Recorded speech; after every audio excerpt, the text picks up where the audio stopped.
ওই দিনাজপুরের মতো বললেন না, যখনই বলছি জান্নাতে যেতে চান কারা কারা, এক যুবক দাঁড়িয়ে বলে হুজুর আমি জান্নাতে যাব না। বললাম কেন?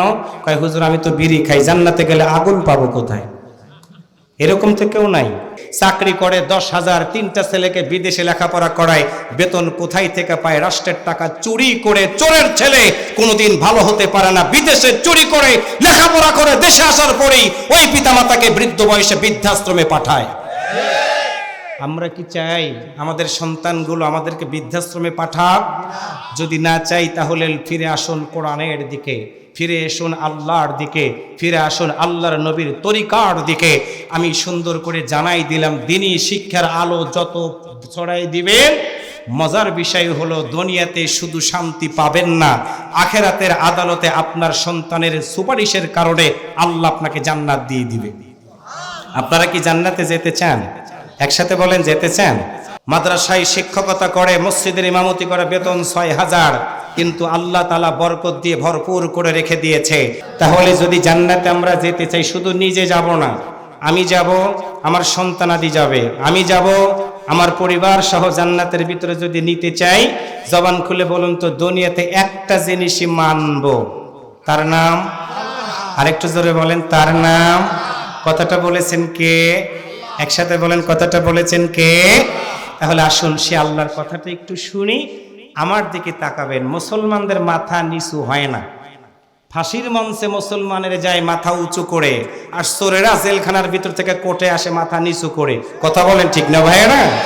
আমরা মুসলমান, আমরা দল যেটাই করি না কেন আমাদের নামের আগে মোহাম্মদ শব্দটা লাগানো আছে। তার মানে আমরা বিশ্বনবীর উম্মত। শুধু যদি কাজ ঠিক মতো করতে পারি, আল্লাহ রসুল আমাদের সুপারিশকারী হবে। রসুলের সুপারিশ যদি নিতে চাই, ভালো করে বুঝবেন, রসুলের সুপারিশ যদি আমরা নিতে চাই, সকল মতাদর্শটাকে পদদলিত করে আল্লাহর নবীর আদর্শ জিন্দা করা দরকার আছে না নাই? সেই জন্য আজকের এই মাহফিল। আসুন তেলাওয়াত করি, কথা শুনবো। তেলাওয়াত শেষ, একটু আল্লাহু আকবার যদি বলি খুশি হবে কে? রাগ করবে কে? কয় কি আল্লাহ বলে রাগ করবে নাকি শয়তান বলে? কি আরেকবার বলেন তো, আল্লাহু আকবার বললে খুশি হয় কে? রাগ করে কে? শয়তান কি আছে? আছে দৌড়ের উপর। আমরা আছি, আমরা ছিলাম, আমরা আছি, আমরা থাকবো ইনশাআল্লাহ। জোরে বলেন। তাহলে আমার সাথে সবাই একটু তেলাওয়াত করুন, অন্তত আউযুবিল্লাহ বিসমিল্লাহ বলেন। প্রতিটা হরফের বিনিময়ে সওয়াব আছে নাই? একসাথে বলেন, আছে না নাই? তাহলে মেহেরবানি করে হৃদয় দিয়ে পড়ুন আমার সাথে।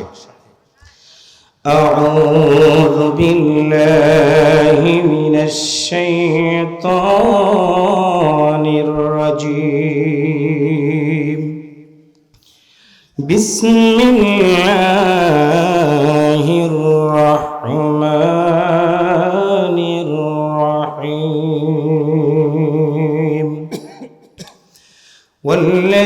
والذين كذبوا بآياتنا واستكبروا أنها أولئك أصحاب النار هم فيها خالدون।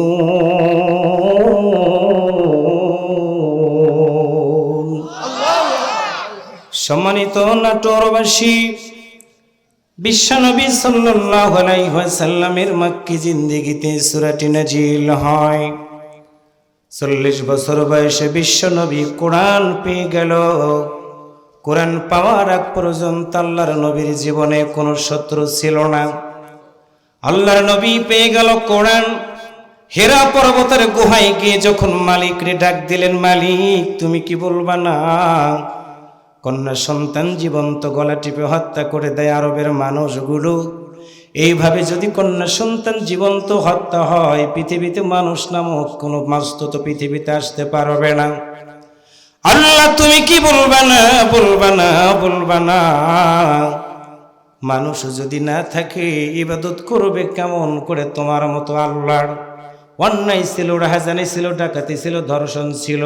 সোনার বাংলাদেশে এখন মনে হয় চুরি ডাকাতি নাই। যারা চুপ করে আছেন তারা মনে হয় চোরদের পক্ষে আছেন। আওয়াজ করে বলুন তো, সোনার বাংলাদেশে এখনো চুরি ডাকাতি আছে না নাই? আল্লাহ নবী 40 বছর বয়সে কোরআন পেয়ে গেল। প্রথম নামাজের আয়াত নাজিল হলো না, রোজার আয়াত নাজিল হলো না, আয়াত নাজিল হয়ে গেল ইকরা বিইসমি রাব্বিকাল্লাযী খালাক, পড়ো তোমার প্রভুর নামে যেই প্রভু তোমাকে সৃষ্টি করেছেন। আমার সামনে যারা বসা আওয়াজ করে বলুন তো আমাদের সৃষ্টিকর্তা কে? একসাথে বলেন কে? আল্লাহ। আল্লাহ রাসূল কোরআন পেয়ে গেল।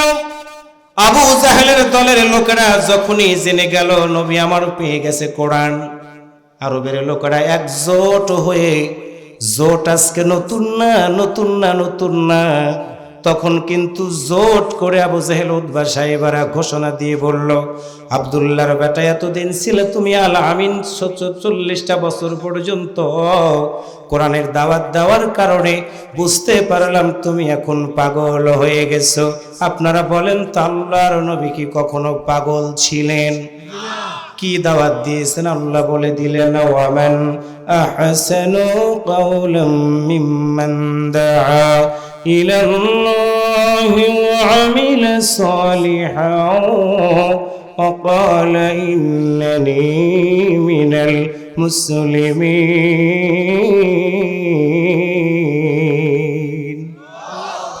আল্লাহ বলেন রাসূল বলে দাও এই ব্যক্তির কথার সরকার কথা উত্তম হবে, সুন্দর হবে, ভালো হবে। যেই ব্যক্তি মানুষদেরকে আল্লাহর পথে আহ্বান করে, উদউ ইলা সাবিলি রাব্বিকা বিল হিকমাতি ওয়াল মাউইজাতিল হাসানা, রাসূল তুমি বলে দাও, সুন্দর করে ডাক দাও, কে শুনলো কে শুনলো না, কে মানলো কে মানলো না, বাল্লিক তুমি পৌঁছে দিয়ে দাও। মনে রাখবা একটা কথা, শুধু ডাক দিলে হবে না, নিজেও ভালো কাজ করা লাগবে, শুধু ভালো কাজ নিজে করলে হবে না, একসাথে ঘোষণা করে বলা লাগবে আমি একজন মুসলমান। আওয়াজ করে বলুন তো আমরা হিন্দু, বৌদ্ধ, খ্রিস্টান, নাসারা না। বুঝতে কি কষ্ট হচ্ছে? আরেকবার আওয়াজ করে বলুন তো আমরা কি? এখানেই সমস্যা। দাড়ি রাখবেন সমস্যা নাই, টুপি পরবেন সমস্যা নাই, হজ করবেন সমস্যা নাই, যাকাত দিবেন সমস্যা নাই। সমস্যা হবে তখন আন আকিমুদ্দিন ওয়ালা তাতাফাররাকু ফীহি, দিন কায়েমের কথা যখনই বলবেন। আল্লাহর জমিনে নবীকে যেমন পাগল বলে গালি দিয়েছে, আল্লাহর বান্দারা হৃদয় দিয়ে বুঝবেন কথাগুলো তখন বাধা দিয়েছিল আবু জাহেল উতবা সাহেবরা। আল্লাহর নবীর বিরুদ্ধে জোট করে আবু জাহেল উতবা সাহেবরা নবীকে পাগল বলে গালি দিয়েছিল রে। বাংলাদেশে কারো নাম আবু জাহেল নাই, উতবা নাই, সাহেবা নাই, কিন্তু মুসলমানের মতো আওয়াজ করে বলুন তো কোরআনওয়ালাদেরকে পাগল বলে গালি দেওয়ার মানুষ আছে না নাই? আমার আল্লাহ সইতে পারলেন না, বিশ্ব নবীকে ডাক দিয়া বললেন, বন্ধুরে তুমি শুনে রাখো, শুনে রাখো, কোরআনের দিকে তুমি ডাক দিতেছো, লোকেরা পাগলের মতো হয়ে তোমার সাথে খারাপ আচরণ করতেছে, মন খারাপ করবা না। আমি আল্লাহ তোমার জন্য সান্ত্বনা হিসেবে দলিল দিয়ে দিলাম, ওয়ামা সাহিবিকুম বিমাজনুন। আল্লাহ বললেন রাসূল তুমি পাগল না, কোরআনের দাওয়াত দিয়ে দাও। হুয়াল্লাযী আরসালা রাসূলাহু বিল হুদা ওয়া দীনিল হক লিইয়ুযহিরাহু আলাদ দীনি কুল্লিহি ওয়ালাউ কারিহাল কাফিরুন ওয়ালাউ কারিহাল মুশরিকুন ওয়া কাফা বিল্লাহি শাহীদা। আল্লাহ বলেন নবী চিন্তা করো না, তোমার মতো নবীকে আমি আল্লাহ দ্বীনে হক সহকারে দুনিয়ার বুকে পাঠিয়ে দিলাম, তুমি দাওয়াত দাও, তুমি তাদের কাছে মাথা নত করবা না। আল্লাহর বান্দার ঐক্যজোট করে রাসূলকে প্রথম গালি দিল পাগল বলে এই কোরআনের দাওয়াত দেওয়ার জন্য। নবী আমার দাওয়াত দেওয়া বন্ধ করলেন না, এবার জোটের পরিধি বাড়ায় দিয়ে রাসূলের সামনে দাঁড়ায় বলল, বুঝতে পেরেছি তুমি এখন পাগল হয়ে গেছো, তোমার মাথাটা মনে হয় ঠিক নাই। মাথা যদি ঠিক থাকতো বাপদাদার ধর্মে সুনকালি না লাগায়া তুমি কোরআনের দিকে দাওয়াত তুমি দিতা না। আপনারা আওয়াজ করে বলুন তা আল্লাহর নবী কখনো কি মাথা তার খারাপ ছিল? রসুল কি কখনো খারাপ কাজ করেছে?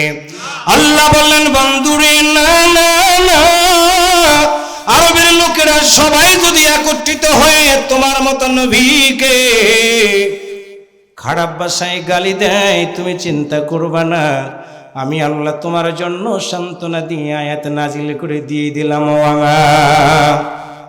এই দুই যুবক,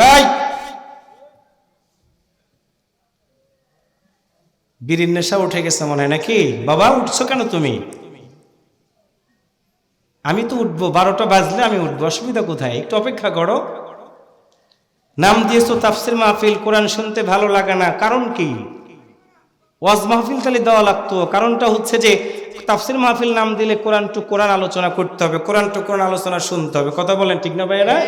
সুতরাং কোরআনের কথা শোনার পরে যদি একটু মনে হয় যে কষ্ট হচ্ছে, তাহলে আপনার নাম মোহাম্মদ যতই থাকুক, কিন্তু কাম করেন আপনি আবু জাহেলের মতো। কথা বলেন ঠিক না ভাইয়েরা? দাড়ি টুপি জুব্বা দেখেই যদি দুনিয়াতে ইসলাম কায়েম হয়ে যেত, আব্দুল্লাহ ইবনে উবাইয়ের জন্য আল্লাহ রাসূল দোয়া করেছেন।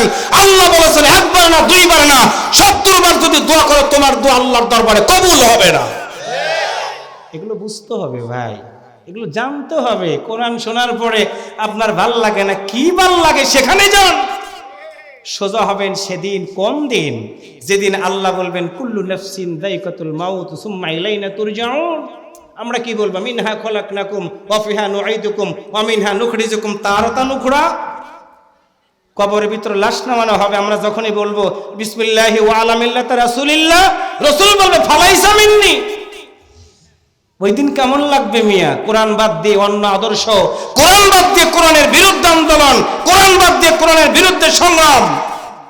দাড়ি আছে, টুপি আছে, হজ আছে, জুব্বা আছে, সব আছে, কিন্তু মাদ্রাসার মাহফিলের কথা শুনলে আর ভাল লাগে না। যাত্রার যদি কোনো কথা বলা হয়, উনি টাকা দেয় 50,000, মাহফিলের সিটি নিয়ে গেলে সভাপতি বলে ভাই একটু অবস্থা ভালো না। কি মুরব্বী আছেন এরকম ঘটনা? কিন্তু নামের আগে মোহাম্মদ ঠিকই আছে, এগুলোর নামে মোহাম্মদ, কিন্তু মুনাফিক নাম্বার 1। আল্লাহর বান্দার লম্বা করব না। আল্লাহ বলেন বন্ধুরি চিন্তা করো না, লা তাহজান ইন্নাল্লাহা মা'ানা। ভয় পাবা না, কোরআনের দাওয়াত দিয়ে দাও। যেখানে যাবা দাওয়াত দিবা, যেখানে যাবা কোরআনের কথা বলবা তুমি। তোমার ডান দিকে লোকজনগুলো তোমাকে ধরবে, মারবে।